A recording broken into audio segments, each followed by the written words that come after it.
Teologicamente, o seu podcast de teologia.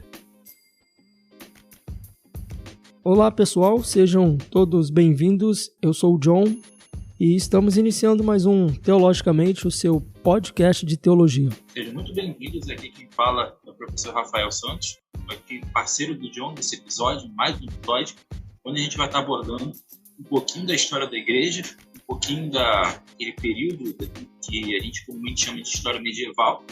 E é uma honra estar participando, é uma honra estar podendo abençoar você de alguma forma. Então fique conosco, porque o assunto hoje, como sempre, é um assunto de extrema importância para a nossa vida prática e intelectual também. Deus te abençoe. É isso aí. Rafael, seja bem-vindo novamente ao Teologicamente, mais uma vez aqui para a gente estar... fique à vontade, né, mais uma vez, para a gente poder estar dando continuidade à nossa série de episódios aqui a respeito dessa história da igreja, né? Pois é, meu irmão. E hoje a gente, como havia dito na introdução, a gente vai tratar de um tema que é bastante caro, né, a nós, eu digo, reformados, porque todas as grandes críticas e embates que a gente vai ver na reforma, boa parte deles vão estar surgindo aqui, né, desse período que os humanistas chamavam de Idade Média ou Idade das Trevas, né, um famigerado nome, que eu não gosto muito, inclusive, né, já eu digo por quê. E acho que é pano para muita manga, né? Mas como eu sempre digo isso, eu sou suspeito para falar, mas é um assunto que é muito caro, e é muito caro, eu gosto muito de estar abordando, e que a gente possa render ele hoje até, não digo esgotar, mas falar tanto quanto for possível.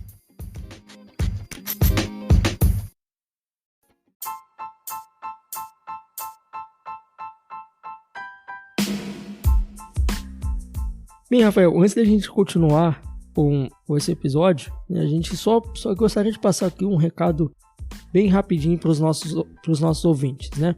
Você que acompanha o Teologicamente há algum tempo, você sabe que os nossos conteúdos eles são disponibilizados de forma gratuita na internet. E para nós isso é um motivo de orgulho, né? E satisfação saber que você não paga nada para ouvir os nossos podcasts, ler os nossos artigos e também os nossos devocionais. Só que, né, irmão Rafael, para manter esse projeto de forma gratuita e acessível a todos, alguns gastos são gerados, né? E como um projeto independente, teologicamente ele não recebe ajuda de nenhuma instituição. E assim, para continuarmos como um projeto gratuito e independente, contamos com você. E você pode fazer parte do nosso clube de apoio. E como que você pode fazer parte do nosso clube de apoio? De 3 formas. A primeira forma é você nos ajudando com uma doação avulsa, né, ou uma doação mensal, clicando no link abaixo aqui desse podcast, tá bom? A segunda opção você pode fazer parte do nosso clube de apoio, é que nós sempre indicamos aqui literaturas para que você possa conhecer mais, né, a respeito do assunto que nós estamos falando. E assim, a cada compra, né, que é realizada através dos nossos links, o Teologicamente ele ganha uma pequena comissão. E a terceira e última opção que você pode fazer parte do nosso clube de apoio é compartilhando os nossos conteúdos, nos ajudando no engajamento desse projeto. Porque com sua participação, o seu engajamento, mais pessoas, né, terão acesso aos nossos conteúdos. Logicamente, mais pessoas vão conhecendo, ou consequentemente, mais pessoas vão conhecendo os nossos conteúdos. Então, a sua ajuda é de fundamental importância para continuarmos com esse projeto gratuito e independente. E lembrando, tá, que mesmo que você não se torne um membro de apoio, não se sinta constrangido e continuar consumindo os nossos conteúdos, tá bom?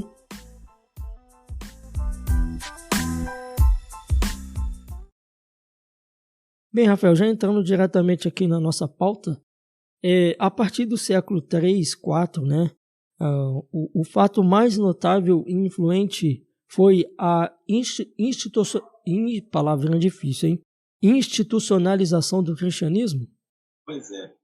A gente está num período de transição, né? A gente, só recapitulando, a gente viu um pouco aí dos primeiros anos da igreja, né? A gente chama de patrística, comumente, o período de paz da igreja. E isso tudo se deu dentro daquele contexto de perseguição do Império Romano, surgimento das primeiras heresias, as primeiras dissensões de seitas. Então, a igreja estava sendo atacada de todos os lados, né? Não melhorou muito ao longo do tempo. Saiu nos 2 primeiros séculos. Ao longo do século, tendo claramente aqueles períodos de pit stop, né? Períodos de tranquilidade, que eram relativamente curtos. Você vai ter imperadores que vão ser tolerantes, outros que vão iniciar perseguições, que é um erro muito comum que a gente ouve, é dizer que o Império Romano perseguiu a igreja durante toda a sua história. Isso não é verdade. Como eu disse, houve momentos de perseguição e momentos de paz. E, curiosamente, nesses momentos de paz é que as heresias pareciam brotar com mais facilidade. Então, quando a igreja não era atacada politicamente, era atacada teologicamente. Então, isso aí nos 2 primeiros séculos. Quando a gente chega no século III, esse foi particularmente um período de complicação. Você teve aí mais momentos de perseguição, especialmente lá com o imperador Marco Aurélio, e posteriormente, no final do século III, a pior, talvez, perseguição com o imperador Diocleciano, que vai ser aí uma figura bastante não temida pelo cristianismo, mas eu particularmente considero Diocleciano muito pior que Nero. As pessoas enchem a bola de Nero, mas eu acho que Diocleciano foi bem mais chatinho, vamos dizer assim. E vai ser durante o governo dele que a gente vai ter ali uma crise também política que já vai servir para a introdução do que a gente vai falar já já, que é a instauração de uma tetrarquia, né? Ou seja, um governo de 4 em Roma. A gente percebe que o Império Romano já começa a ter um declínio político, já dando sinais de que a coisa não está indo muito bem. Então, Diocleciano ele vai dividir o poder com Maximiano, Galério e Constâncio. Então, serão 4 imperadores aí dispersos, não só na cidade de Roma, né, mas cada um na sua própria urbe, na sua própria cidade. E é nesse momento que você vai ter aí essa grande perseguição aos cristãos. Então, desses 4, somente o imperador Galério permanece aí como imperador até sua morte, em 311, depois de Cristo.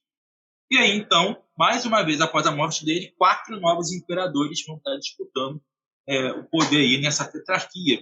E eles eram Constantino I, Maximino, Licínio e Maxênio. Desses 4 aí, o mais importante, que pelo menos para o que a gente vai tratar hoje, é Constantino I, devido à sua relação com a igreja. Então, Constantino ele vai estar subjugando os demais imperadores, né, seus co-imperadores, para assim dizer, seja por aliança ou pela força, até restar Maxênio, que vai ser o grande opositor de Constantino. Então, é nesse momento que a gente vai ter aquela famosa história, né, em que, na véspera da batalha, Constantino teria sonhado, ouviu uma voz do céu no sonho, e ele viu um símbolo, né, nos escudos dos seus soldados, né?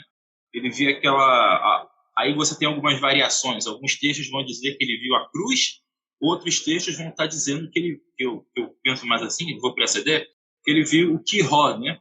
As 2 letras gregas que são as iniciais do nome Cristo, né? É um X e um P escritos, Christos, Jesus Christos. E a voz do céu dizia: com este símbolo vencerás. Então, Constantino ele manda colocar este símbolo nos escudos dos seus soldados e ele derrota Maxênio na Batalha de Ponte Milvio e se torna o único imperador de Roma, né? Ele se torna ali a figura mais proeminente. Então, falar de Constantino, John, é bastante complexo em alguns sentidos, porque ele é uma figura muito... ela é polêmica, né? Vamos dizer assim, né? A gente adora uma boa polêmica no Brasil. Por isso que o Constantino atrai. Porque parece que Constantino ele vai jogar de 2 lados, ou vai jogar só para o lado dele, é meio complicado. Então, como é que vai ser a relação dele com a igreja? Bom, Constantino ele era um pagão, isso aí que fique claro. E, na opinião deste singelo historiador, ele jamais foi cristão, há quem discorde de mim. Mas ele era um homem extremamente pragmático. Então, o que vai acontecer? Constantino ele vai dar seguimento ali aos cultos, à religião romana.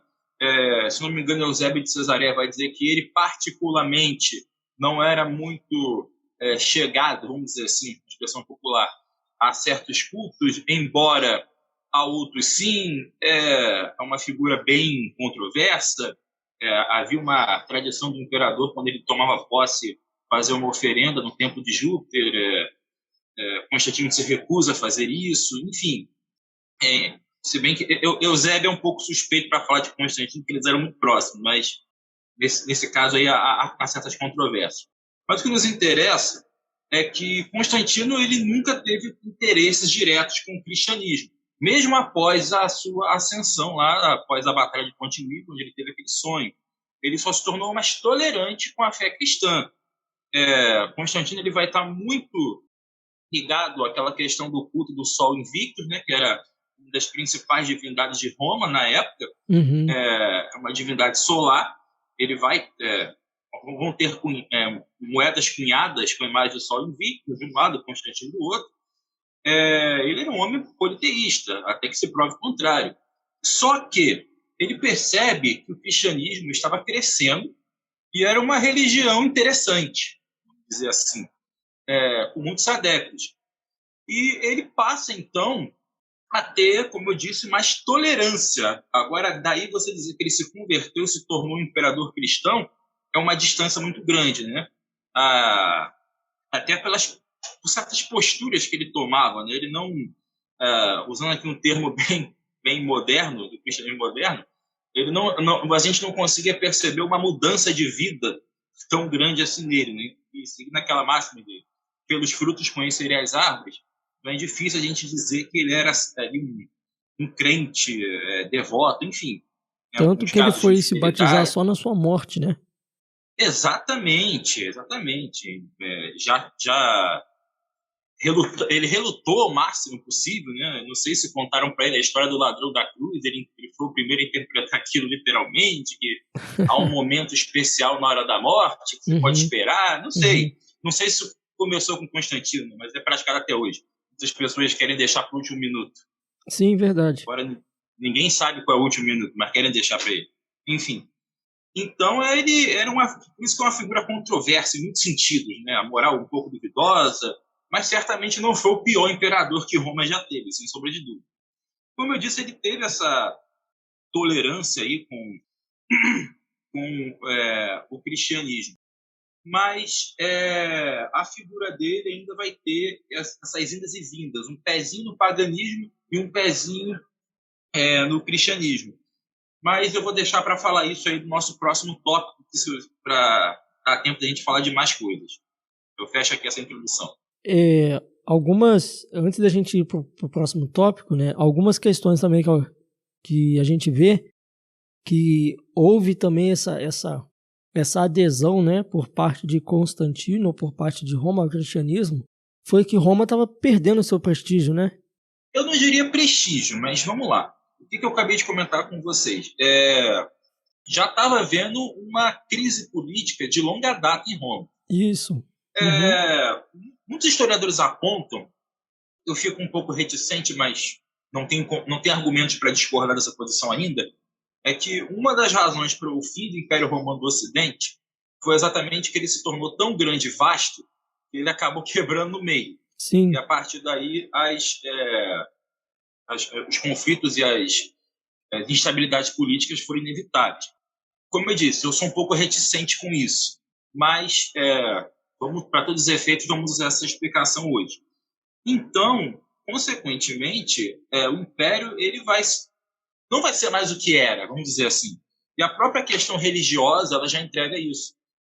Muitos acusam Constantino de ter trazido o cristianismo para Roma, destruído o paganismo, o culto dos deuses romanos, mas quando volta para trás, vários outros imperadores já estão fazendo o que Constantino está fazendo. Quem trouxe o culto do Sol Invictus não foi o Constantino, se não me engano, acho que foi o Gaélio, foi alguém que antecedeu a ele, e fugiu agora o nome do imperador. Enfim, esse Sol Invictus era uma divindade praticamente,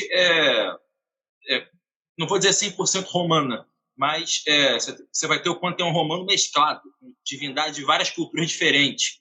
E esse Sol Invictus vai ser um típico deus Sol, que basicamente ele vai brotar em Roma. Só que os romanos eles tinham um cuidado muito grande, desde a época da República, com a aceitação de novas divindades. A tradição romana era importante. Uma das razões para ele terem perseguido o cristianismo foi essa, que o cristianismo não era uma religião antiga. Os romanos eles respeitavam toda a religião que era anterior a eles, inclusive o judaísmo. Mas o cristianismo era uma seita, era uma coisa de gente inferior, era uma coisa absurda. Os romanos tinham vários mitos sobre os cristãos, né? Entre eles, que uma vez por semana eles se reuniam para comer a carne e comer o sangue de um cara, enfim, esse tipo de coisa. Então, eles viam o cristianismo como uma aberração. Mas, com o passar do tempo, os próprios imperadores romanos foram trazendo coisas estranhas para Roma. Então, essa crise, vamos dizer assim, ela não começa em Constantino, ela já vem lá. Roma estava defasando já há um tempo, né? O navio já estava enchendo de água já tinha um tempinho. Não foi, eu digo isso porque alguns historiadores, muitos ligados a essa ala anticristã, eles falam, não, o fim de Roma, a culpa é do cristianismo. Não é. Não é. Na verdade, Roma já estava caminhando mal porcamente muito antes do cristianismo de Constantino.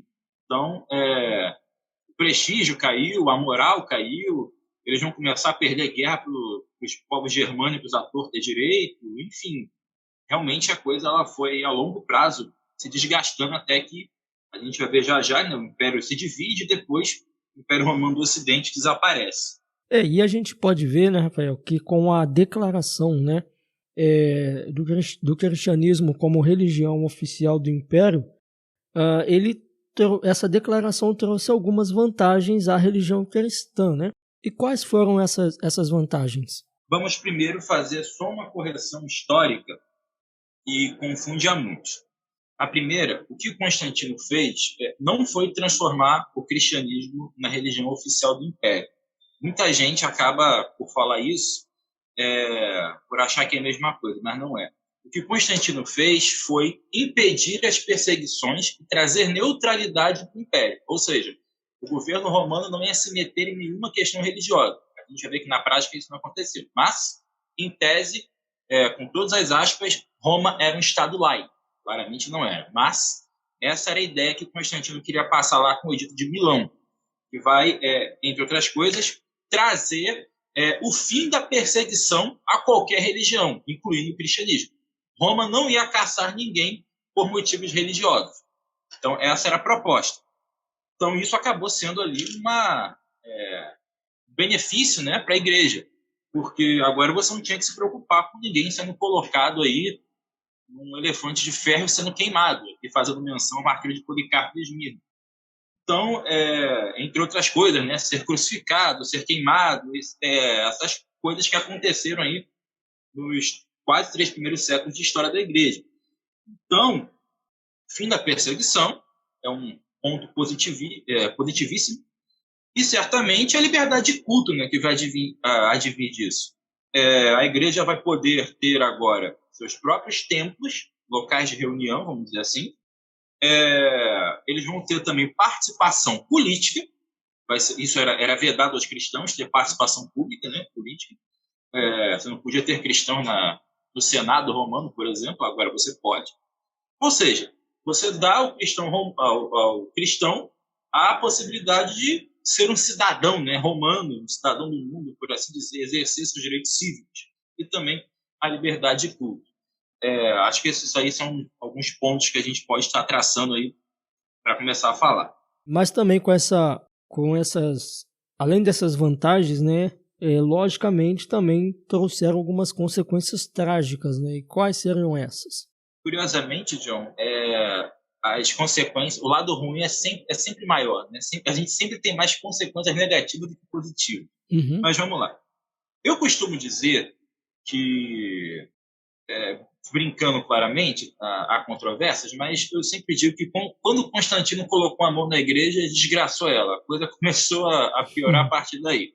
Muitos discordam de mim, claramente. Até dentro da igreja mesmo, da igreja cristã. Mas por que eu digo isso?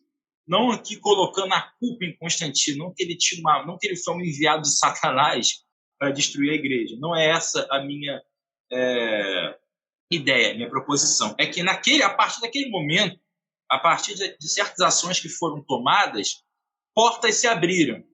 Portas boas e portas ruins. Abriram-se muitas portas e nem todas a igreja deveria ter ousado entrar. Então, vamos lá. Houve, primeiramente, e eu já vou começar com o que eu acho mais grave, o problema mais grave, consequência mais grave, a aproximação entre a igreja e Roma, quando, basicamente, vou usar aqui a expressão Estado, né, apesar de ser um pouco anacrônico, mas eu vou usar só para facilitar. Houve uma aproximação ali do que a gente vai ver ao longo de toda a Idade Média até hoje, né, que é um casamento entre a igreja e o Estado. Então, a igreja cristã vai se aproximar muito do imperador, que vai lhe dar facilidade.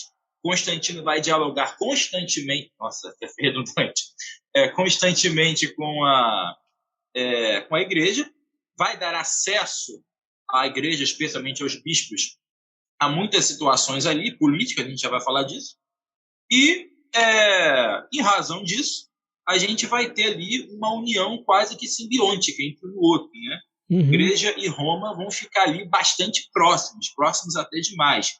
Eu acho que os problemas começaram por aí.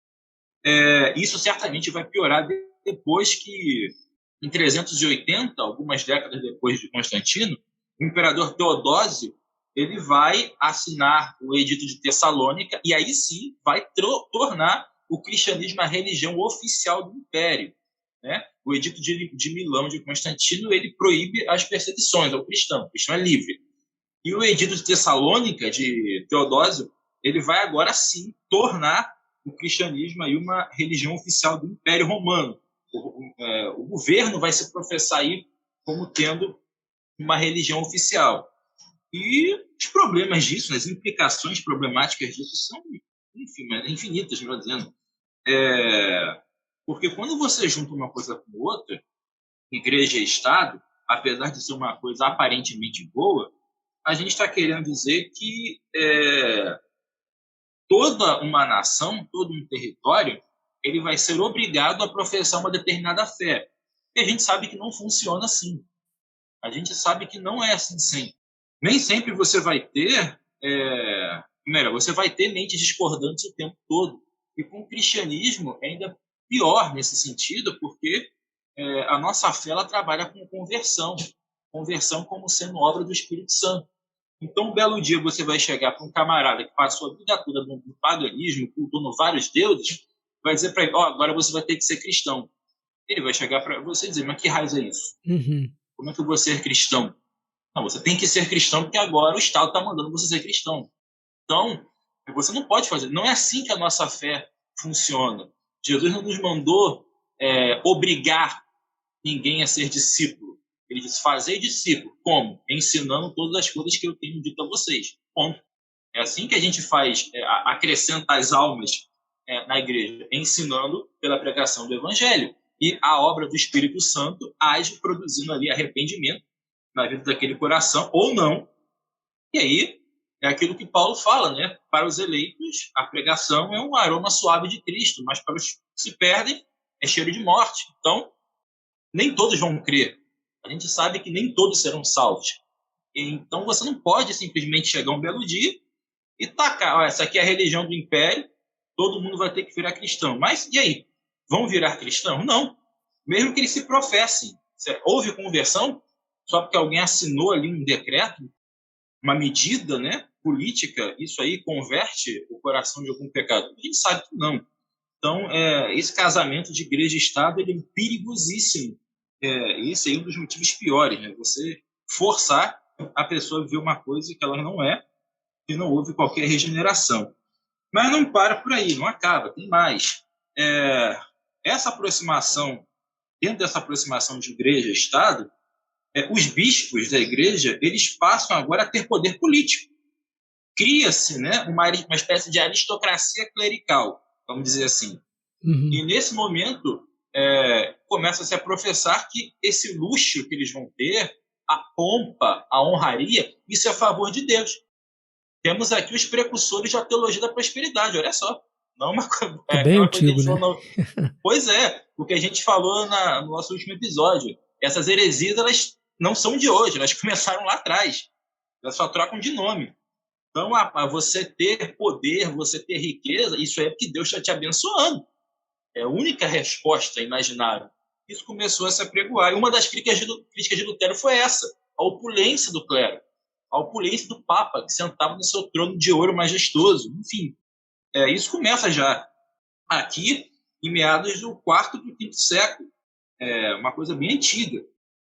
E, por fim, houve também uma aproximação com o imperador em questão, voltando agora a falar de Constantino, que o imperador ele vai se colocar como sendo uma espécie de guardião da igreja, né? Ou o termo que é mais usado, o imperador vai ser aquele que tem o papel de árbitro em disputas teológicas, aquele que deve regular a doutrina.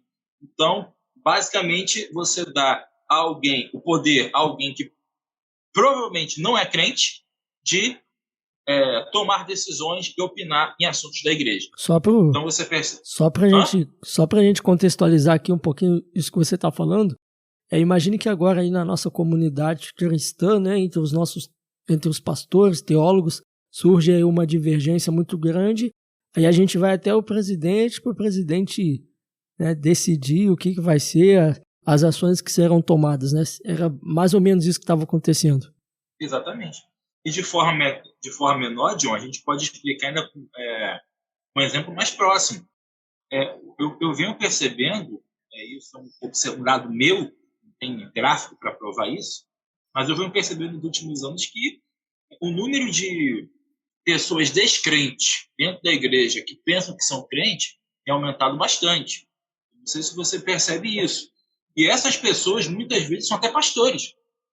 São pastores que não demonstram sinais de arrependimento, não demonstram sinais de conversão, ou então membros que têm cargos, ocupam lugares vitais dentro da igreja, tomam decisões, fazem isso, fazem aquilo, e não são regenerados.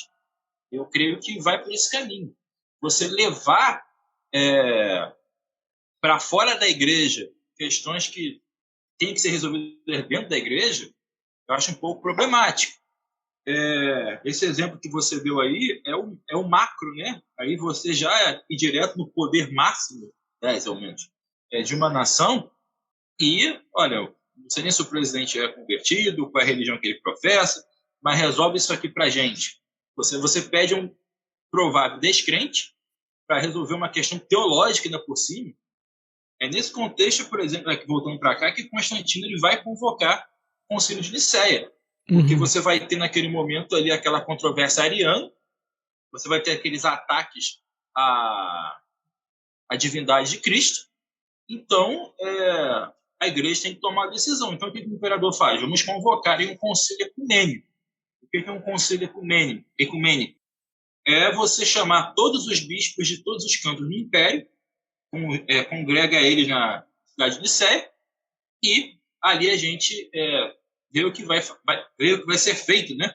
Qual vai ser a resposta da igreja a essa situação, no caso, o arianismo. Só que ali eles não debateram só o arianismo, eles debateram várias coisas. E aí, nisso é que a gente começa a ver essa institucionalização, vamos assim dizer, da igreja com mais força, porque o imperador estava ali. O imperador estava opinando, de certa maneira. Claro, ele não se meteu em coisas que ele não sabia, mas ele estava ali como um árbitro, um leigo, mas que se meteu a árbitro para ver o que podia ser feito ali. Então, a partir daqui, acho que a gente pode quebrar alguns mitos. Eu, quando passava de carro ali entre Teodoro, aqui falando do Rio de Janeiro, Ricardo de Albuquerque, ali perto da linha do trem, eu passava de carro e a namorada do trem tinha ali uma frase que alguém pintava ou pichava, não sei agora o que era, escrito assim o seguinte: a Bíblia foi criada no Concílio de Nicéia, né? E a frase repetida várias vezes. Quem passasse assim, a Bíblia foi criada no Concílio de Nicéia. Isso é um absurdo sem igual, mas que é repetido até em universidade. Porque isso ficou até popular com aquele filme, O Código da Vinci, que lançou muitos anos atrás, em relação à formação do cânon, que foi discutido aqui em Nicéia. Vão dizer que a igreja ela criou a Bíblia para ter poder político, criou essa religião que é o cristianismo para dominar as pessoas, uma explicação absurda, é teoria da conspiração. Sim. Né? Teoria da conspiração pura, que não faz o menor sentido. Sobretudo quando você pega as evidências de que cristãos foram perseguidos ao longo da história de Roma. Mas, bem, então o cristianismo foi uma invenção que surgiu no Concílio de Nicéia. Mas o que eles fizeram aqui? Já havia um cânon fechado, vamos dizer assim, usar esse termo moderno, já havia a Bíblia pronta nessa época? Não. E sim. Por quê? Em Nicéia, eles só pegaram os cânons que eram usados por todo o Império, por isso ali você fazia um concílio ecumênico com todos os bispos do Império Romano. O que cada um está usando? Vamos debater os livros que cada um usa.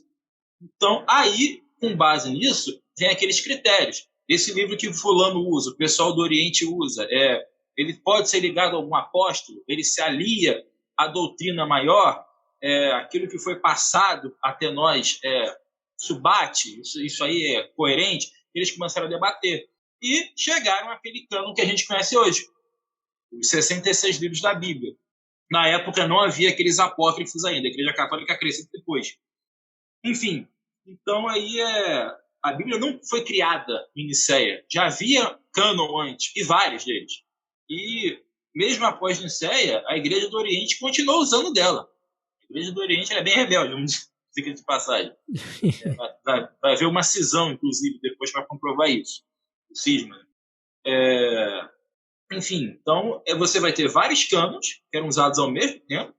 Eu até brinquei no último episódio que alguns apareciam a Didaquê, que é um livro maravilhoso. Se eu estivesse em Nicéia, eu ia bater o pé para entrar no cânon, mas eu não estava lá, Deus não quis que ele entrasse, então tudo bem. Espírito Santo guiou. Mas muitos continuaram usando aqueles livrinhos lá, né? Didaquê, Pastor de Hermas, Epístola de Barnabé, que estou falando aqui os mais populares, que apareciam mais. Fora outros, que eram absurdos, mas entraram. Só de Apocalipse você tinha 4. De João, de Pedro, de Paulo, de Judas, enfim. Era uma loucura de cânon, né? Muito cânon. Mas, por fim, o credo niceno constantinopolitano, a resolução o nome que a gente dá, a resolução de Nicéia, definiu esse cânon fechado aí, esse cânon normativo para toda a igreja, toda a cristandade, de 66 livros aproximadamente. Então, só para a gente quebrar esse mito, o Concílio de Nicéia ele foi o primeiro grande resultado dessa institucionalização da igreja. Tratou de questões doutrinárias, ele deu resposta ao arianismo, conforme a gente viu já no último episódio, que ele fechou essa questão aí do cânon, mas também tem esses pontos negativos que a gente já citou, essa aproximação com o governo, com o Estado, por assim dizer, ela foi muito forte. Ela deu uma nova redefinição ao poder episcopal. O bispo ele praticamente começou a assumir funções políticas, quase que se tornou prefeito de uma cidade, em alguns casos até era, ou agia como se fosse, e se tornaram muitos conselheiros do imperador. Aquela coisa, como eu disse, o cristianismo, muitas portas boas foram abertas para ele, mas ruins também. E a igreja não deveria ter entrado em todas ao mesmo tempo. E deu no que deu. A gente vai falar mais sobre isso já já. Sim, e foi nesse período, né? Nesse período da Idade Média que o papado ele se desenvolveu com mais força, né? Certamente. Só para a gente esclarecer os termos, João. Quando a gente fala Idade Média, a gente tem N datas, né, para o começo desse momento. Mas o que foi isso? A Idade Média é um nome pejorativo. Não sei se você consegue perceber isso. Que é aquilo que está no meio. Aquilo que está no meio, né? Isso foi criado pelos nossos amados lá, humanistas do século XIV e XV, da Renascença. E eles quiseram denegrir mesmo. O período que, para eles, a antiguidade foi o período áureo da humanidade. Os filósofos, você tinha toda uma estrutura intelectual formada. E a Idade Média é a Idade das Trevas, né? Pejorativo. Mas a gente vai ver que não foi bem assim, né? Teve muito intelectualismo na Idade Média, até demais. Na verdade, eu considero a filosofia medieval a mais difícil que existe. Muito complexa mesmo. Entender você ler um Tomás de Aquino, por exemplo, não é para qualquer um. Eu, quando peguei pela primeira vez, sofri. Não é uma leitura fácil, não é um pensamento fácil. Mas, enfim, então a gente, quando trata de Idade Média, eu particularmente começo a falar de Idade Média ali com Constantino, Concílio de Nicéia ali, no final, comecinho ali, metade do quarto século. Século IV em diante, a gente já pode falar de Idade Média aí, agora aí, até o século XIV, mais ou menos. 1000 anos, né? Idade Média, por assim dizer. E sim, foi nesse período, já respondendo a sua pergunta, que a questão do papado ela vai se desenvolver. Claro, se você perguntar para um católico romano, ele vai dizer que o primeiro papa foi São Pedro, né? Isso aí depende para quem você pergunta, né? Tem isso também. Não vai. Isso é... Já que eu comentei isso, deixa eu só dizer, do ponto de vista histórico, por que São Pedro não poderia ser o primeiro papa. Primeiramente, porque é anacronismo. Você não pode falar papado do século I depois de Cristo. Anacronismo puro. E segundo, que a gente vai ver o que vai ser chamado de papado não era bem o que Pedro fazia. Na verdade, não era bem o que um apóstolo fazia. Uhum. Para isso, eu vou ter que explicar aqui agora como que nós chegamos a todo esse contexto de papamóvel, conclave, encíclicas, bulas, e toda essa coisa que envolve aí o Vaticano, que envolve o contexto do Papa. Bem, o papado ele começa a se constituir, não uma ideia que alguém tem assim num certo momento, é o que vai se construir desde o século II, com o fortalecimento do episcopado. Há quem diga que talvez até no final do século I, porque talvez você se lembre, John, lá no livro do Apocalipse, como é que João começa, né, com aquelas 7 cartas, né, 7 igrejas. E lá, Jesus, quando se dirige a uma igreja, ele fala o quê? Ao anjo da igreja tal. E alguns estudiosos consideram que aquele anjo ali, certamente não é anjo literal, espiritual, mas é o líder da igreja. Sim. Seria muito provavelmente um bispo ou um presbítero, né, mesmo, supervisionando aquela igreja. Então, Jesus está se dirigindo a ele. Aí alguns historiadores percebem que isso meio que quebra aquela, vamos dizer assim, aquele anacrônico, tá? Aquele modo de governo mais congregacional que a gente vê em Atos. A igreja toda se reunindo, tomando decisões juntas, não dá a entender que é um líder supremo, vamos dizer assim, né? Embora o livro de Atos fale de bispos. Mas parece que em Apocalipse a figura desse líder está mais proeminente.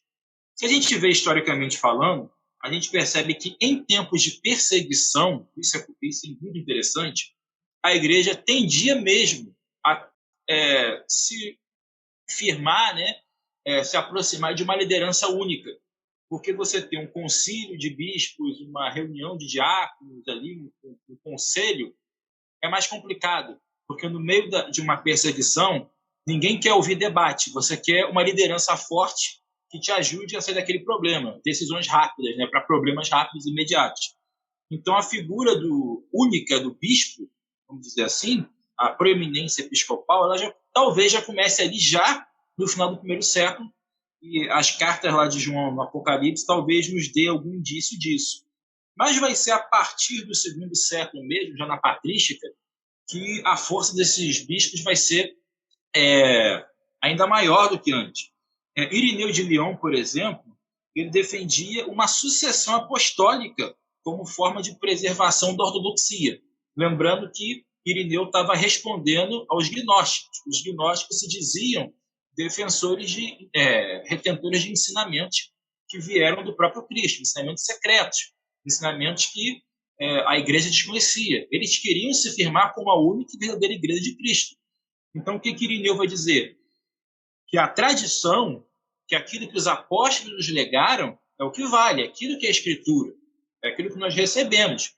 Então, Irineu ele vai dizer também que somente através da sucessão apostólica, dos ensinos apostólicos, é que nós podemos ali manter a igreja pura, a igreja ortodoxa. Só que isso vai acabar sendo deturpado, né? Porque vão acabar levando isso para tornar a ideia de que o bispo é o sucessor direto do apóstolo. Sim. Então, essa ideia vai acabar se construindo, embora talvez não fosse o que Irineu quisesse dizer. Então, você vai ter, não só Irineu, alguns outros também, Clemente de Roma, ele vai dizer mais categoricamente que deveria, né, por conta dessas perseguições, haver uma centralidade maior em Roma, né, que era a cidade principal. Então, a igreja de Roma ela devia ser o centro ali da cristandade. Consequentemente, a figura dos bispos ou do bispo de Roma acabaria também ganhando proeminência. Mas o papado ele vai se constituir mesmo muito possivelmente em meados ali do sétimo ou oitavo século, provavelmente, com a figura de Gregório Magno, ou Gregório Grande, como é mais conhecido. Ele vai despontar no Ocidente como ele era bispo de Roma, e no momento em que o Império Romano do Ocidente chega ao fim. Após ali, ou melhor, durante o governo de Teodósio, você vai ter dissensões políticas, e após a morte dele, os filhos dele não conseguem se entender, e há um racha, né? Então você vai ter o Império Romano do Ocidente, e com a capital ora em Roma, ora em Milão, enfim. O Ocidente teve várias capitais distintas. E o Oriente com a capital em Constantinopla. O Império Romano do Ocidente ele vai chegar ao fim ali em meados do século VI, VII, e vai ser nessa época que as pessoas vão começar a se perguntar o que faremos agora. Que Roma, até então, a Roma, né, durou séculos. Então agora o Império se desestrutura, você tem esses povos germânicos tomando aí o território, culturas distintas, claramente eles foram cristianizados bem rapidamente, pelo menos em tese, mas ainda assim havia um certo sentimento de caos, né? A coisa está meio caótica. Então vai despontar a figura de Gregório Magno como sendo uma liderança forte na cidade de Roma. Não tem imperador, mas tem o bispo de Roma que está aqui para ajudar todo mundo. De fato, Gregório se envolveu em obras sociais, deu comida para os pobres, se meteu também a custear restauração de obras urbanísticas, ele mandou restaurar aquedutos, tirou tudo do próprio bolso. Ele se empenhou por Roma, vamos por assim dizer, pela cidade de Roma. Consequentemente, ele ficou famoso, a figura dele se tornou muito proeminente, ele começou a ser tratado como um pai da cristandade. E é daí que a gente vai tirar a noção de Papa.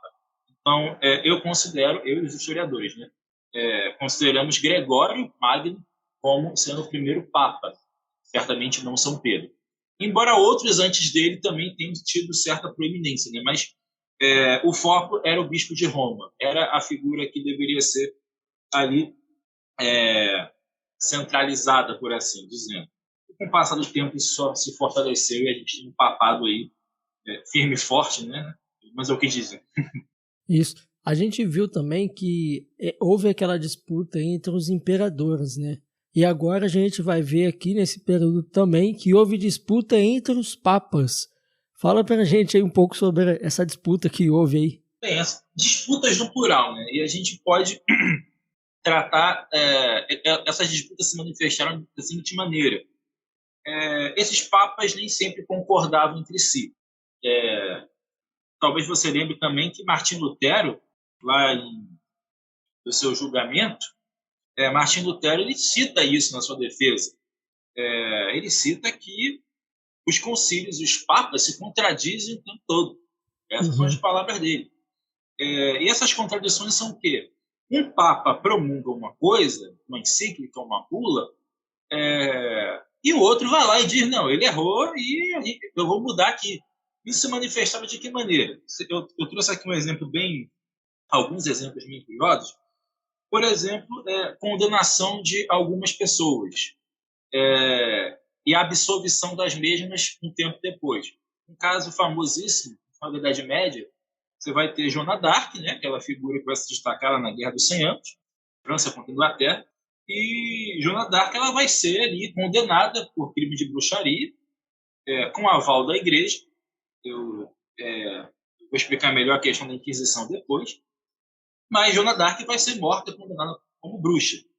Aí, um tempo depois, isso num papado. Um outro papa, ele vai e manda canonizar Joana d'Arc, Santa Joana. Ela é uma santa francesa até hoje. Uhum. Se você entende o sentido disso, me explique, porque eu não entendi. Mas, enfim, também tem o caso da Ordem dos Templários, um caso famosíssimo. Eles vão se destacar muito na questão das cruzadas, que a gente também vai comentar.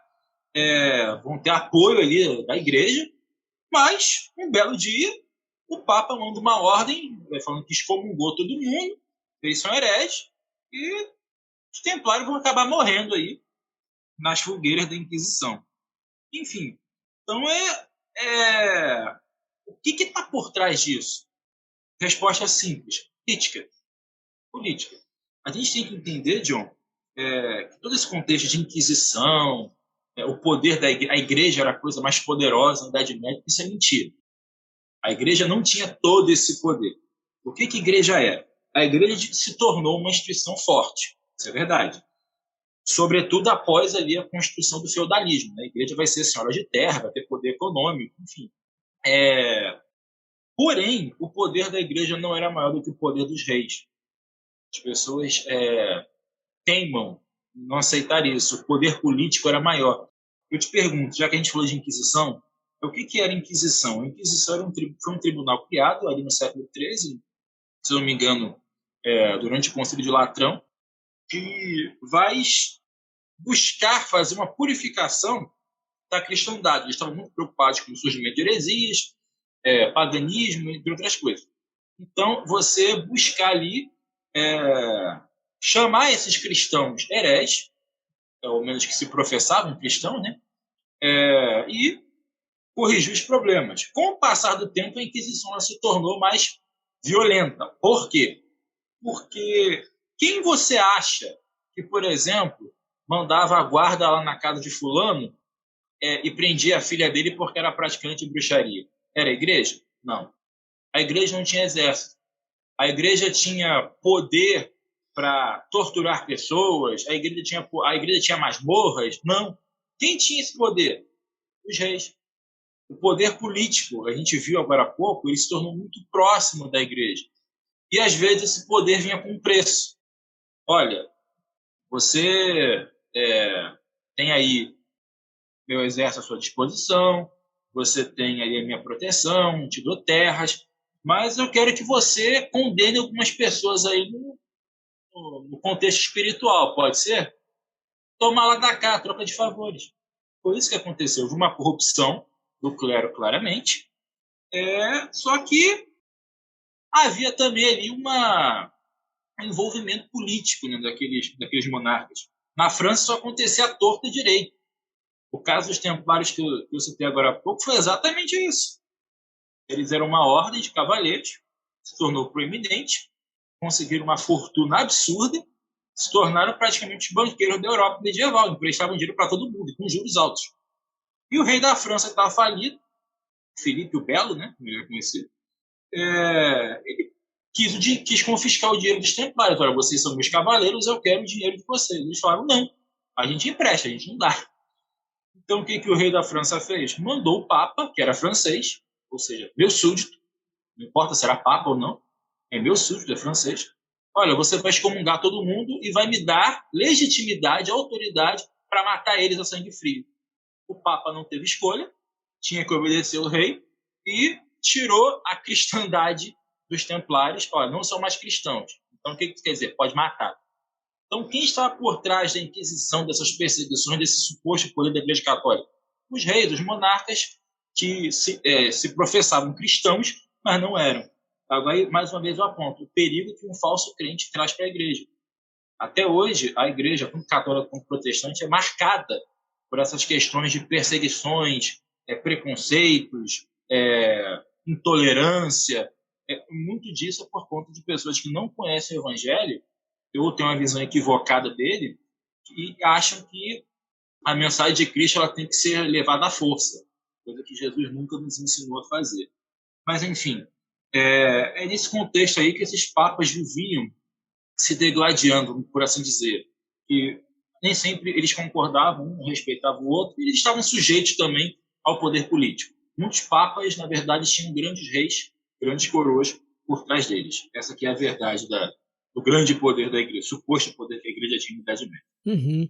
E apesar de todo esse contexto que a gente viu, dessa disputa, né, fortalecimento do papado, as disputas, algumas doutrinas, alguns ensinamentos nesse período eles foram estabelecidos, né? Quais doutrinas que foram estabelecidas nesse período? Bem, no campo intelectual, a gente vai acabar caindo nas doutrinas, mas a gente tem que primeiro abordar o que foi o escolasticismo, né? O escolasticismo ele não vai ser uma filosofia, ele vai ser uma doutrina intelectual, por assim dizer. Ele vai surgir ali no que a gente chama de Alta Idade Média, né? Ali por volta do 8º século em diante, e ele vai ser uma tentativa de defender a fé cristã por meios lógicos. Vão resgatar muito, especialmente Aristóteles, a dialética, toda a filosofia grega, que ficou um pouquinho apagada, e vão trazer isso de volta. E também vão ser responsáveis ali por criar os grandes centros escolásticos que hoje a gente conhece como universidade. E é nesse contexto que vai surgir a famosa educação clássica, né? O trivium e o quadrivium, né? O trivium é gramática, retórica e lógica, nessa tríade, e o quadrivium, aritmética, geometria, astronomia e música. Essas seriam as ciências que eram ensinadas primordialmente nessas universidades. Então, a gente vai ter, dentro do escolasticismo, essa busca aí por não intelectualizar a fé, mas buscar justificar a fé bíblica por meios puramente lógicos, usando a lógica humana. E a Igreja Católica faz isso até hoje, diga-se de passagem. Se você for conversar com um padre erudito sobre qualquer questão, justificação pela fé, por exemplo, que foi um tema da Reforma, você vai ver, primeiramente, que o padre quase não usará a Bíblia em momento algum, mas ele vai usar vários filósofos, ele vai usar vários eruditos da escolástica, especialmente, alguns da patrística, e vai tentar convencer você da posição dele de que ele está certo através ali de argumentos lógicos. Não existe aquela coisa, está escrito na Igreja Católica. Uhum. Vamos pensar, vamos raciocinar, vamos chegar... Não estou aqui com isso dizendo que nós não devemos usar o raciocínio, não é isso. Eu estou dizendo que você trocou a escritura por uma outra coisa. A razão é boa. Deus a criou. Nós temos um cérebro para ser usado. Isso é incontestável. Fé e razão são unidos. Porém, você não pode dar o lugar de um ao outro. Você não pode escolher entre um ou outro, melhor dizendo. Os dois têm que estar juntos trabalhando ao mesmo tempo. Cooperatividade, fé e razão. Mas isso acabou acontecendo no escolasticismo, né? A retórica, a lógica, a filosofia, elas suprimiram a verdade bíblica, vamos dizer assim, falando português claro. E a partir daí você vai ter muitas doutrinas que vão surgir a partir de reflexões lógicas, mas com pouco estudo bíblico. Eu chamo aqui a atenção, para a gente não gastar muito tempo, que são várias coisas também, as mais impactantes, né, vamos dizer assim. A primeira delas é a questão da Imaculada Conceição de Maria, né, que foi ali defendida por Das Scotus, lá na Idade Média. A Imaculada Conceição de Maria nada mais é do que Maria, mãe de Jesus, ter nascido sem pecado, né? Porque, logicamente, aí que entra o escolasticismo, para que Jesus tivesse nascido sem pecado, Maria não poderia ter pecado. Isso faz todo sentido. Só que não faz sentido nenhum. Na verdade, você cria um problema absurdo, que eu acho até que eu já comentei aqui, né? Que se você usar essa lógica, realmente, para Jesus não ter pecado, Maria não precisava ter.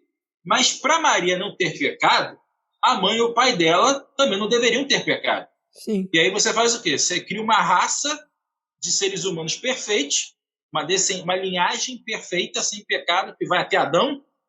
Peraí, mas em Adão todos pecamos. Aí, o que você faz com Paulo? Você tira Paulo da Bíblia? Então perceba, você exclui qualquer traço escriturístico. Você trabalha com uma lógica que a gente acabou de ver aqui agora, tem furos e muito mais furos. E isso foi transformado em dogma, né? Isso você não toca na Igreja Católica nessa questão. Eles defendem Maria com unhas e dentes, diga-se de passagem. E aí, porventura, algum católico romano nos escutar, não estou aqui fazendo qualquer ataque à fé de quem quer que seja, mas eu estou aqui postulando que essa linha de raciocínio, conforme a gente viu, ela parte de puro raciocínio lógico, ela não tem um embasamento bíblico. E você tem um problema, porque esse pensamento ele gerou outros tipos de pensamento, como, por exemplo, de Maria ser co-intercessora juntamente com Jesus, ou somente Maria e não Jesus. Isso é uma coisa bastante problemática, porque a Bíblia diz categoricamente que só temos um mediador entre Deus e os homens, Jesus Cristo, homem. Reforça, né, a ideia de Jesus Cristo, homem, dando a entender que Cristo reúne em si as duas naturezas. Ele é um ser divino que compreende a mente de Deus, que é Deus, e ao mesmo tempo é homem, entende o que é sofrer, entende o que é passar por necessidade, ele pode dizer a Deus perfeitamente tudo que nós passamos aqui. Então nós temos um mediador perfeito, porque ele reúne toda a plenitude da divindade, ele é a imagem do Deus invisível, ele é também o homem perfeito. Então é totalmente desnecessário e até herético, né? Desculpe a franqueza, você dizer que há outra pessoa que tem essa função que a Bíblia diz categoricamente que é Jesus. E qual é a base, a segunda base, para esse tipo de pensamento acerca de Maria, entre outras coisas? O raciocínio lógico e um pouquinho de revelação. Sim, há revelação na Igreja Católica. Não é só o pessoal pentecostal que diz que tem que vê anjo, que vê coisa. Não. Ó, mistério. Muitas. Mistério. Essa palavra que eu queria. Não é só o povo pentecostal que vive de mistério, não. Na verdade, John, o catolicismo medieval, apesar dessa enxurrada de raciocínio lógico, ele era mergulhado em mistério. Vou usar o termo misticismo, né? Uhum. Mas nessas revelações, né? Essa busca desenfreada pelo êxtase, pelo arrebatamento dos sentidos. Enfim, você teve o caso lá, se não me engano, acho que foi Santa Teresa d'Ávila, que disse que teve uma visão que ela se casou com Jesus. Enfim, Jesus está casado, não é mais solteiro, né? Para as moças que nos ouvem, Jesus agora está barrado, não pode casar com Jesus. Enfim, esse tipo de coisa. E a questão de Maria é uma delas. Você teve, por exemplo, um padre, que eu não vou me lembrar o nome dele agora, foi evidentemente canonizado, isso é outra coisa que a gente vai falar, ele disse que teve uma visão de um navio, aí a voz de Deus falava que o navio era a igreja, aí havia um grande mastro central nesse navio, né? E ele perguntou o que esse mastro representa. Aí, supostamente, Jesus teria dito, esta é Maria, ela é o sustento da igreja, ela está no meio ali da igreja. Mas, peraí, como assim Maria, o centro da igreja? Como assim? Então, esse pessoal, com esses raciocínios lógicos, esse pouquinho aí, essa pitada de revelações, de visões, de sonhos, eles construíram todo esse pensamento medieval que perdura até hoje. Percebe que, especialmente essa ênfase, essa veneração mariana, né, ela é fortíssima, a ponto de que eu já ouvi, isso não é majoritário, é o que eu vou falar agora, eu só ouvi, inclusive, de uma pessoa. Eu já ouvi gente dizer, por exemplo, que o sangue que nos redime é o sangue de Maria, porque o sangue de Jesus foi vertido na cruz, mas como ele era filho dela, foi o sangue de Maria que foi derramado por nós. Olha só o absurdo. Então, uma coisa vai puxando a outra. A gente começou lá na Imaculada Conceição e já chegamos nisso. O sangue de Maria que nos purifica de todo pecado. Como assim? Então, não é aqui com o objetivo de atacar a fé de quem quer que seja, mas fazendo aí as devidas ressalvas. Outra questão interessante é a doutrina do purgatório. Essa vai ser particularmente achincalhada, vamos dizer, na época da reforma, né? Porque ela é incompatível, né, o que Lutero e Calvino pregavam, o que condiz com a justificação pela fé. Você vai ter uma ideia de que nem todos os pecados são pecados que te levam para o inferno. Você pode ver uma vida cometendo certos pecados que eles podem te levar para um meio termo. Em outras palavras, aquela noção entre pecado capital e pecado venial. Sim. Pecado capital são aqueles 7, né, que a gente conhece, e esses pecados te levam para o inferno. Agora tem os outros lá, as mentirinhas bobas, furar fila, comer frutinha no mercado sem pagar, essas coisinhas bobas que todo mundo faz, uma corrupçãozinha outra ali, isso não te leva para o inferno. Isso, no máximo, te leva para o purgatório. Porque lá você vai purgar esses pecadinhos, você já está salvo. Mas você vai passar um tempo ali, o purgatório seria um inferno leve, né? Um fogo mais brando. 180 graus só. Então você sofre um pouquinho no purgatório, o tempo depende dos pecados que você cometeu, né? E para facilitar, você ainda pode ter pessoas na Terra orando por você, fazendo reza para você, passar menos tempo no purgatório, e depois disso você vai para o céu, tá salvo, tá tranquilo. Aí eu trouxe aqui, por exemplo, uma frase de Gregório Magno, já citado aqui, que ele fala: no que concerne a certas faltas leves, aí os pecados veniais, deve-se crer que existe antes do juízo um fogo purificador.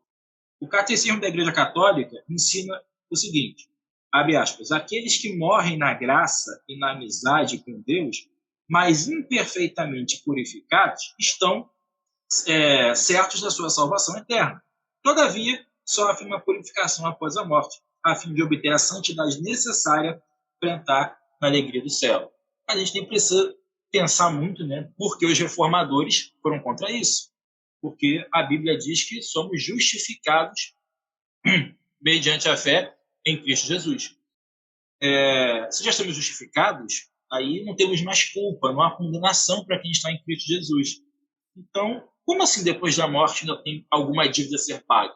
Se eu já estou salvo, isso implica que eu já fui liberto da condenação do pecado.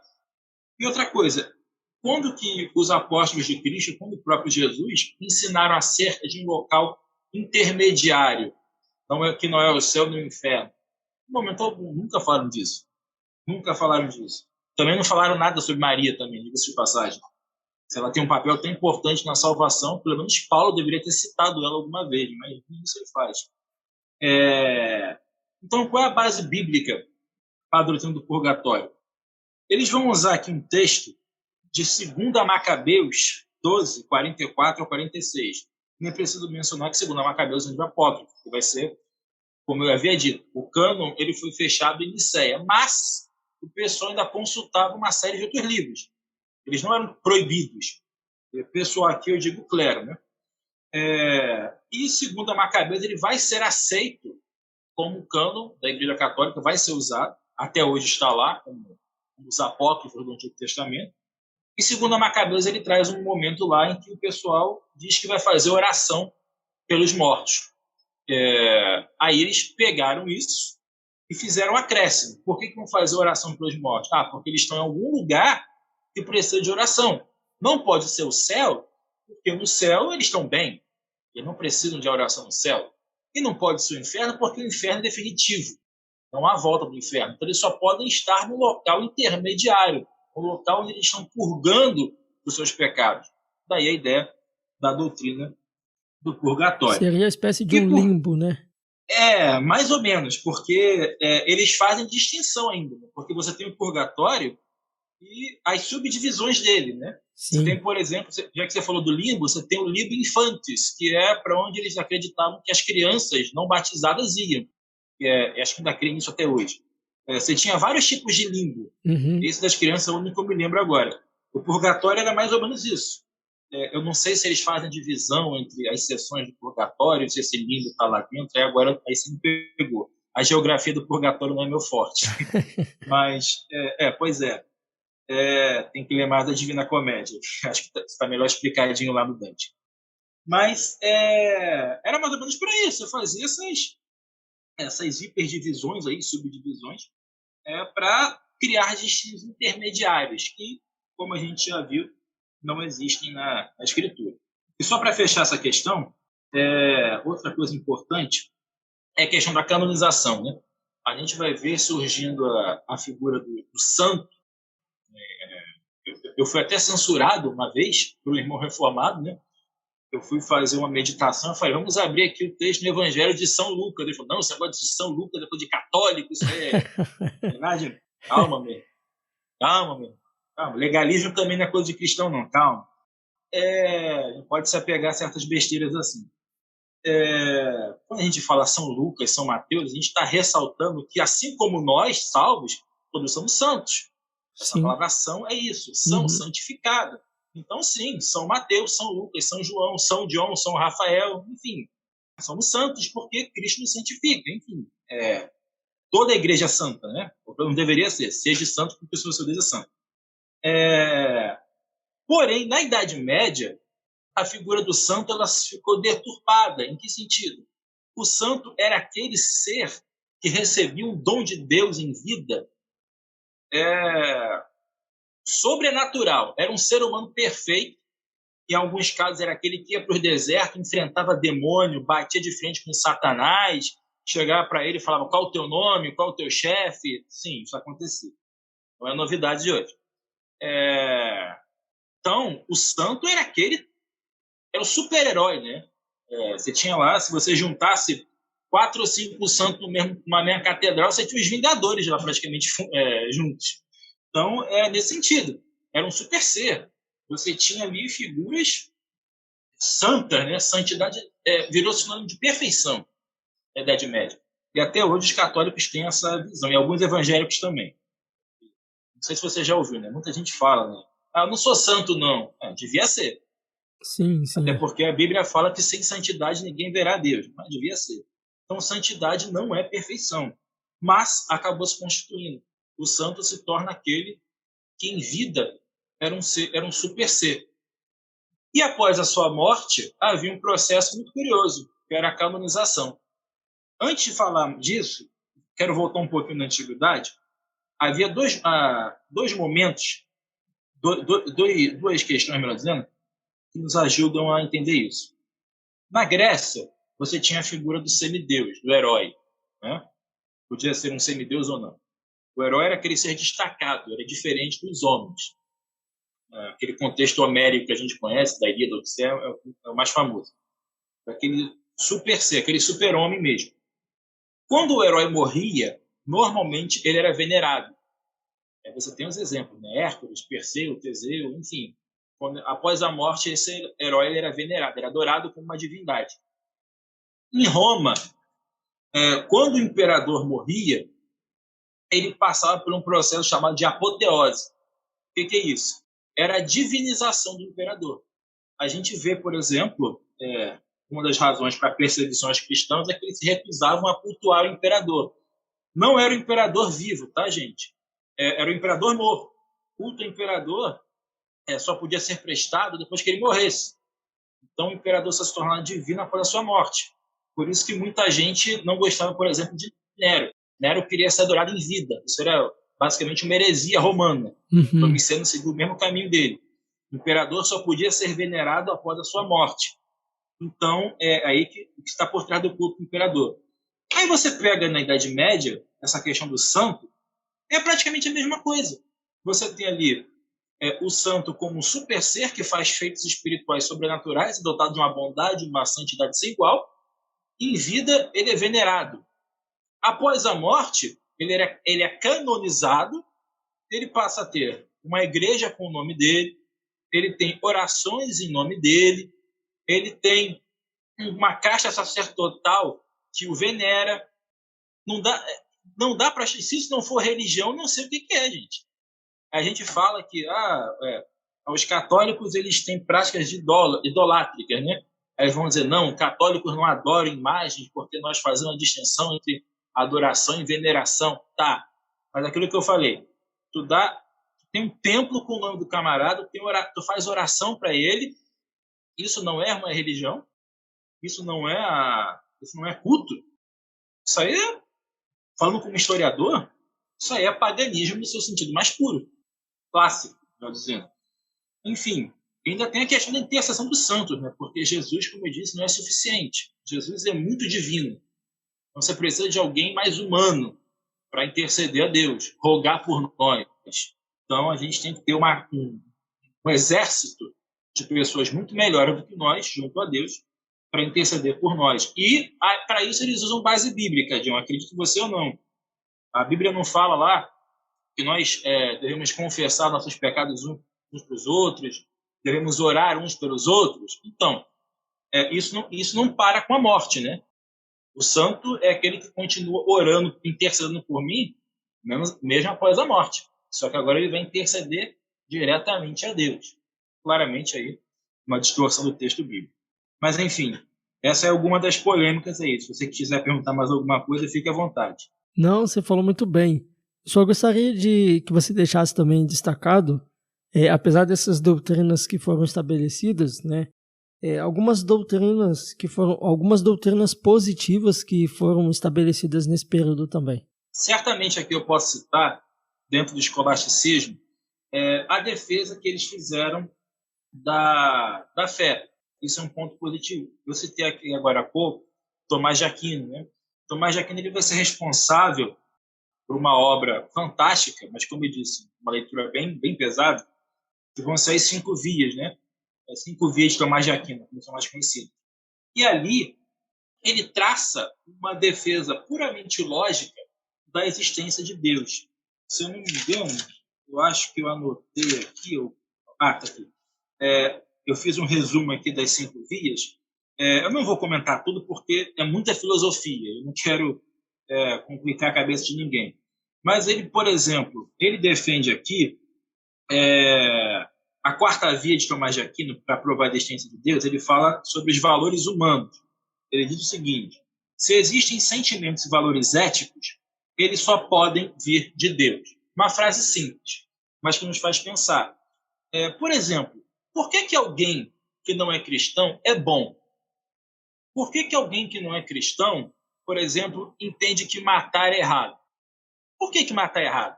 Por que quando alguém faz alguma coisa ruim para mim, eu não posso simplesmente ir lá, tirar a vida desse cara e resolver o problema?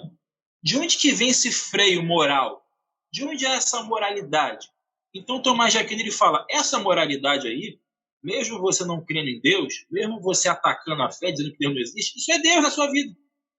No calvinismo, a gente vai chamar isso de graça comum. Deus freando, né, o pecado humano. Tomás de Aquino ele vai dizer que isso é a presença de Deus, a ação de Deus. É Deus colocando, imprimindo na sua mente que há uma lei justa, perfeita, você deve amar o seu próximo e há um Deus que vai punir você se você não fizer isso. Então, essa é a linha de raciocínio de Tomás de Aquino. Uma delas, né? Eu trouxe aqui a mais tranquila para a gente analisar. Então, isso vai ajudar até estudos posteriores. A gente vai ver, a gente consegue perceber, né? É perceptível até nos escritos dos reformadores, entre outros, o quanto eles beberam dessas fontes para defender a fé deles. Né? A apologética não morreu com a patrística. Ela continua. Então, eu creio que um dos pontos positivos na escolástica, na Idade Média de uma forma geral, foi esse favor que eles prestaram à apologética, à defesa de Deus, da existência de Deus, né? Argumentos palpáveis que servem como uma resposta. Claro, a gente tem a Bíblia, isso é suficiente, porém, é sempre bom a gente ter um diálogo, saber argumentar. E as bases de Tomás de Aquino, as vias de Tomás de Aquino, são excelentes para isso. Outra coisa destacável também, eu já mencionei aqui por altos, é a própria questão da universidade. A gente ouve aí nesse mundo pós-iluminista, pós-século XVIII, que a ciência e a religião elas são opostas, antagonistas. Se você é cristão, você é misticista, você é contra o progresso. Mas o conceito de universidade, de academia, ele é puramente cristão. Puramente cristão. A educação, ela se desenvolveu, educação no sentido acadêmico, ela se desenvolveu dentro da igreja, dentro do meio eclesiástico. A gente vai ver durante a Reforma, quando o Calvino percebe que antes de ensinar as doutrinas mais complexas que ele estava propondo, ele tinha que primeiro botar o povo para ler Bíblia. E o povo não sabia ler. Então, antes de você fazer o discipulado, tem que fazer o básico. Alfabetiza todo mundo. E, de quebra, você ensina o resto. Calvino era professor de direito, ele passou isso. Aí você vai ter astrônomos, matemáticos.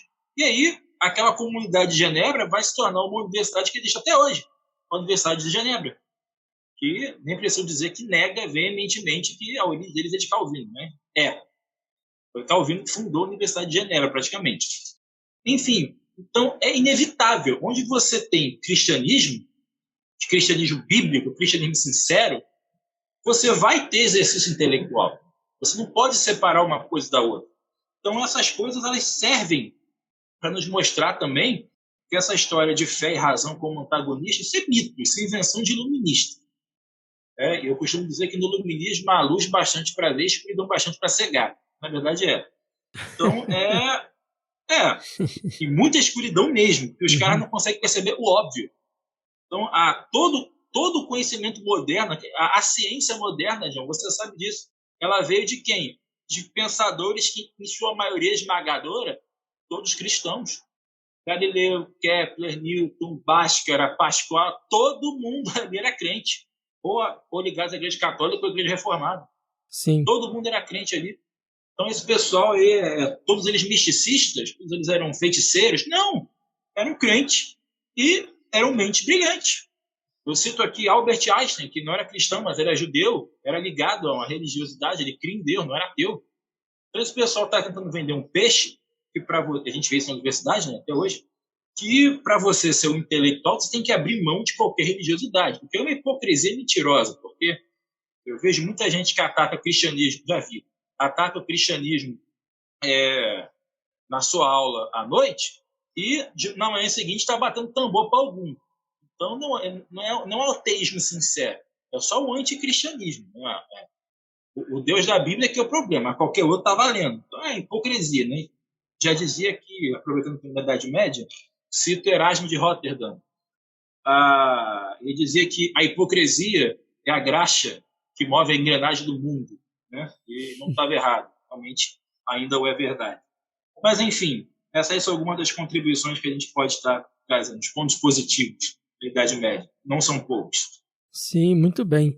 Bem, eu gostaria que você falasse para a gente também, Rafael.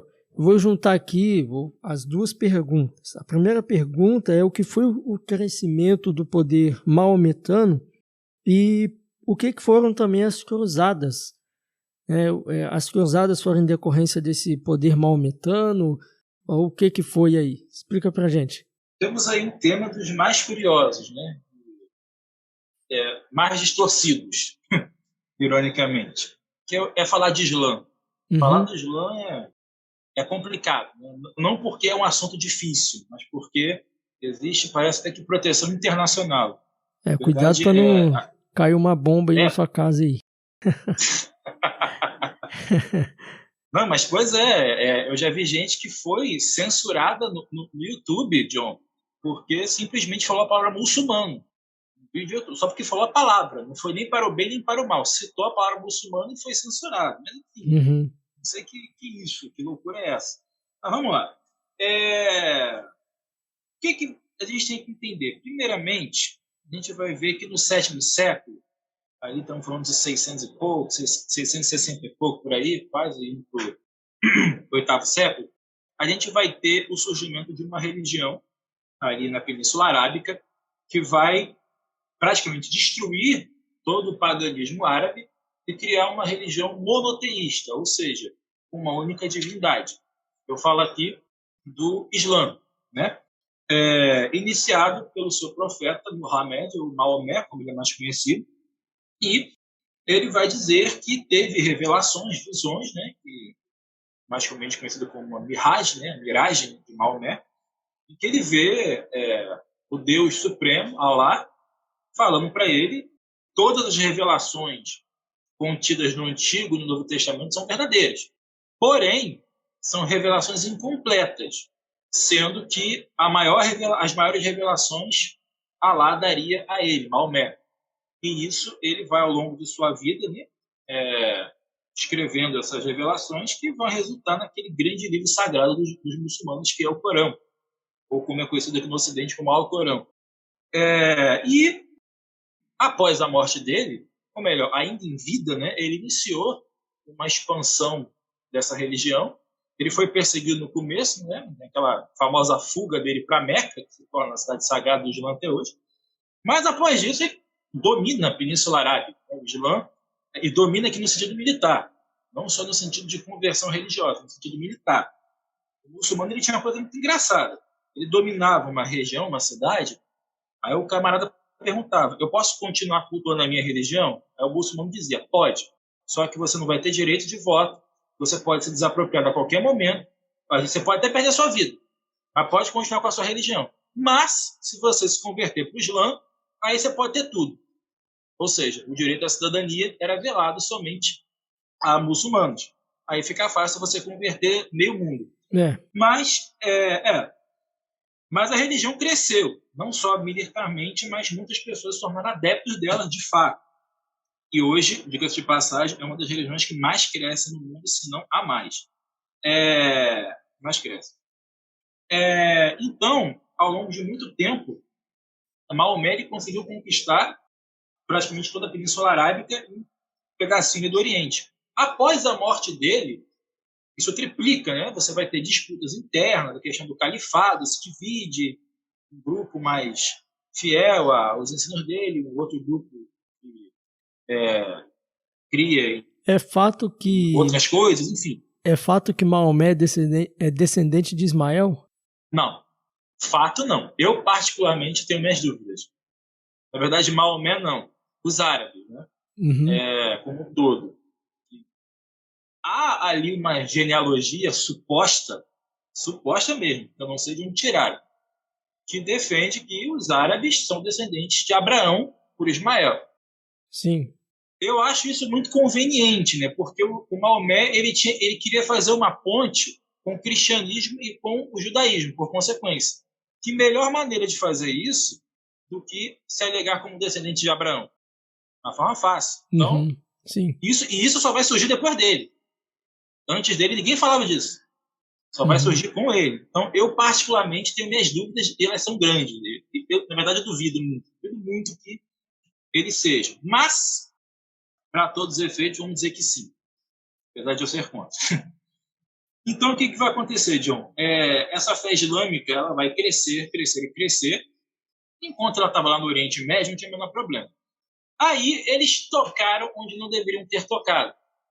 Aí você vai pensar, eles chegaram em Jerusalém, dominaram a cidade santa, e por conta disso os europeus foram lá para tirar eles, porque Jerusalém é a cidade sagrada. Eu vou dizer para você, não foi nada disso. As cruzadas, elas não foram um movimento religioso que venderam para a gente, de forma alguma. Eu vou explicar o porquê. As cruzadas foram uma empreitada puramente militar. O que você vai ter? O Islã vai crescer para além das suas fronteiras. Como eu disse, vão tomar a Península Arábica, o Oriente, e vão chegar em Constantinopla. Constantinopla, ali, mais ou menos na atual Turquia, ela era o quê? A passagem, quase que literalmente a ponte, entre o Oriente Médio e a Europa. Era um caminho, era uma rota importantíssima. E eles tomaram Constantinopla. Então, o que os reis da Europa vão ver nisso? Vão ver um problema, porque se eles já chegarem em Constantinopla, vão chegar aqui a qualquer momento. E, de fato, isso aconteceu. Eles chegam na Europa, eles tomam toda a Península Ibérica, né, a atual Espanha e Portugal, e o avanço deles parecia que ia continuar. Então, quando a gente fala de uma islamização do mundo, o pessoal vai dizer, não, isso é teoria da conspiração. Não, isso não é teoria da conspiração, isso é o objetivo do Islã.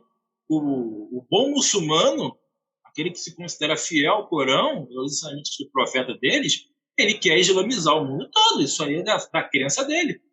Eles têm um compromisso evangelístico, todas as aspas, até maior do que os cristãos, porque com eles não medem esforços, né?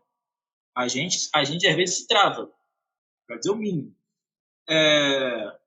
Então, esse avanço do islâmico, claramente por métodos militares, começou a assustar. Então, o que você vai fazer? Aquele mesmo esqueminha lá da Inquisição. Você tem que apelar para a igreja. Você não pode sair declarando guerra à torta e à direita. Até porque a maioria dos nobres da Europa ainda não tinha se tocado. Eles estavam felizes nos seus reinos distantes.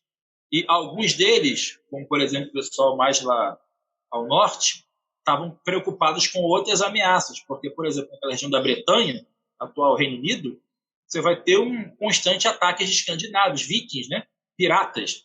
Então, eles tinham outros problemas. O Islã estava muito longe.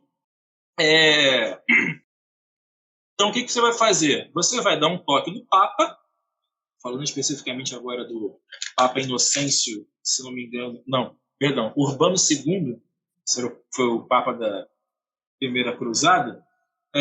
Ele vai convocar um sínodo na cidade de Clermont, na França, em 1095, e ele vai fazer um apelo aos nobres da Europa: salvem Constantinopla, defendam desses cruéis invasores e, aproveitando, retomem a Cidade Santa, retomem Jerusalém, que já foi há muito tomada por esses bárbaros, esses infiéis, como eles eram chamados. E aí você vai ter uma convocação para que a Terra Santa seja retomada. A primeira, que a gente vai chamar, né, a primeira de muitas, né, foi a Primeira Cruzada. Ela vai ser um fracasso, né, porque muita gente não aderiu. Na verdade, ela é inclusive chamada de a Cruzada dos Mendigos, porque muitos pobretões vão lá para o Oriente Médio, para Constantinopla, para tentar ganhar vida, mas acaba morrendo. A Segunda Cruzada, e essa é mais interessante, ela já vai reunir ali cavalaria, um exército mais bem formado, porque agora os muçulmanos já chegaram na Europa, a coisa realmente chegou a um nível que eles não podiam ignorar, e aí os nobres partiram para retomar não só Constantinopla, como Jerusalém, que era outro ponto importante. Eles perceberam também que ali tinha riqueza, ali tinha rotas de comércio. O Oriente era uma terra que parecia que os europeus tinham esquecido, mas agora eles lembraram o como aquilo era importante na antiguidade. E, vamos retomar isso. E aí que você tem as ordens de cavaleiros surgindo, se dividindo em grupos, aí você tem, por exemplo, os templários, que eram muito famosos, que vão estar retomando Jerusalém. Né? Jerusalém se tornou uma obsessão. Né? Era mais do que derrotar os muçulmanos, era retomar Jerusalém, porque aquilo dali era um ponto-chave, e ainda o é até hoje. Né? A gente vê os problemas políticos aí, e sociais até hoje, já era. Outro fato interessante é que, para ir derrotar os muçulmanos, esse pessoal eles vão ter que matar, né? E matar é pecado.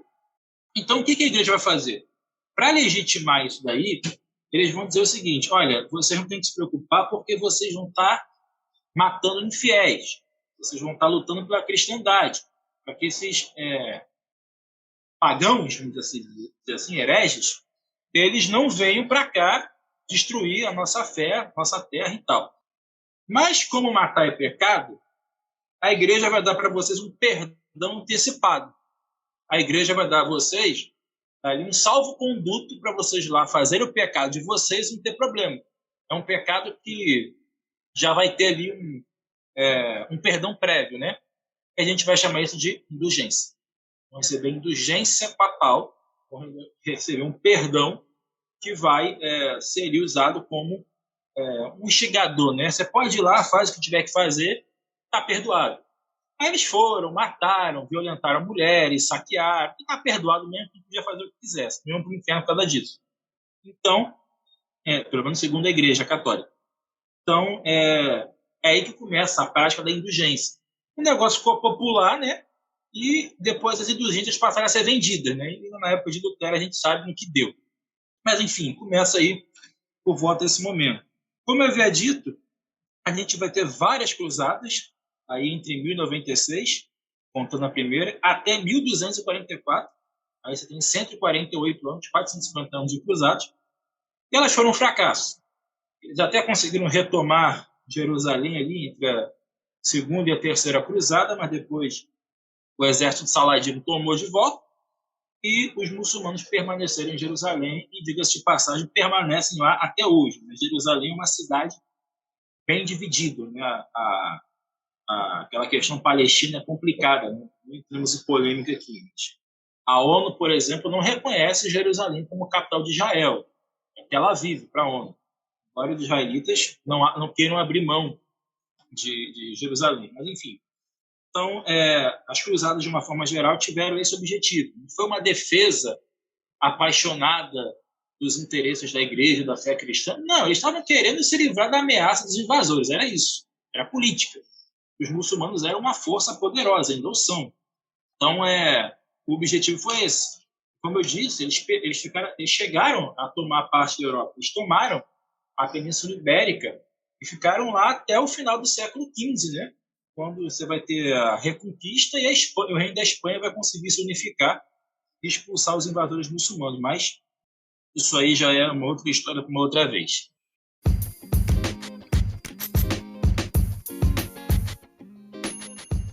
Nós já estamos chegando ao final de mais um episódio. Eu gostaria, Rafael, que você deixasse as suas considerações finais. Olha, primeiramente eu quero agradecer o tempo do nosso ouvinte que irá parar para nos ouvir, e pedir que você continue conosco, continue acompanhando os podcasts, tem sido temas bastante interessantes, falando da história da igreja, falando de temas pertinentes da cristandade. É um trabalho abençoador, tem me abençoado, né? O trabalho do John. Peço que você continue conosco também até o final desses episódios. Temos aí mais um episódio para tratar da história geral da igreja. E fechando aí com a questão da reforma protestante, que é um assunto que todo cristão deve saber, mas parece que a maioria escolhe ignorar. Mas que Deus te abençoe e que você continue conosco aí, nos acompanhando, pela glória de Deus. É isso aí, Rafael. Muito obrigado aí pela sua disponibilidade mais uma vez. Nada, João. Eu que agradeço o convite. Estamos aí à disposição. Amém. Eu agradeço também a participação de todos vocês, assim como o nosso irmão Rafael já agradeceu. Eu quero também agradecer aqui. Obrigado por ouvir o nosso episódio até o final. E até a próxima, se Deus quiser. Teologicamente, o seu podcast de teologia.